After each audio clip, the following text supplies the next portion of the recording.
اعوذ باللہ من الشیطان الرجیم بسم اللہ الرحمن الرحیم۔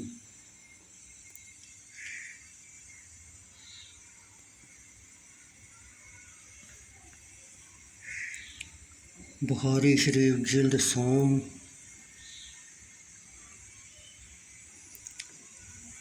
باب نمبر 1158 عمرہ کے نذرانوں کے حکم کے بیان میں۔ بخاری شریف جلد سوم حدیث نمبر 2043۔ سفیان بن عینیہ نے زہری محمد بن مسلم سے روایت کی کہ انہوں نے عروہ بن زبیر کو کہتے ہوئے سنا کہ ہمیں ابو حمید عبد الرحمن یا منظر سعدی رضی اللہ تعالیٰ عنہ نے خبر دی۔ انہوں نے کہا نبی اکرم صلی اللہ علیہ وسلم نے بنی اسد کے ایک شخص کو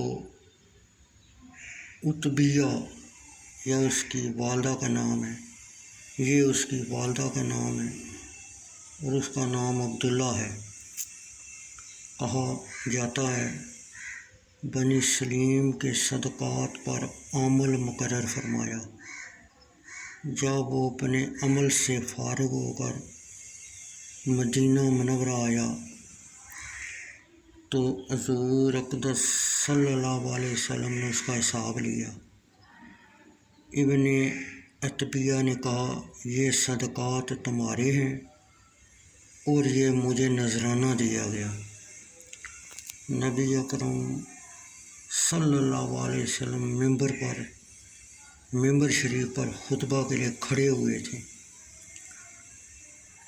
سفیان بن عینیہ نے بھی کہا آپ ممبر شریف پر جلوہ فروز ہوئے اور اللہ عز و جل کی حمد و ثنا کی، پھر فرمایا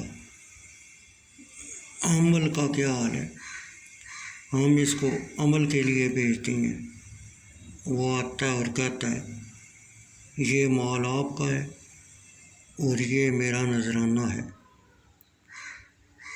وہ اپنے والدین کے گھر کیوں نہیں بیٹھ جاتا، پھر دیکھے کیا اسے نذرانے دیے جاتے ہیں یا نہیں۔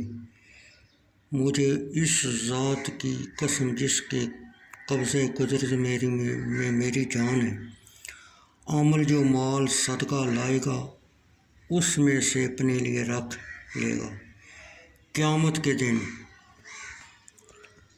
اس کو اپنی گردن پر اٹھائے ہوئے ہوگا۔ اگر وہ اونٹ ہوگا تو اس کی آواز ہوگی، یا جو مالی صدقات سے لیا گیا، گائے ہوگی تو ڈکراری ہوگی، یا وہ بکری ہوگی تو وہ ممیاتی ہوگی۔ پھر آپ نے اپنے دونوں ہاتھوں مبارکوں کو بلند فرمایا حتیٰ کہ ہم نے آپ کے بغلوں کی سفیدی دیکھ لی۔ پھر آپ نے 3 بار فرمایا کیا میں نے تمہیں اللہ کا پیغام پہنچا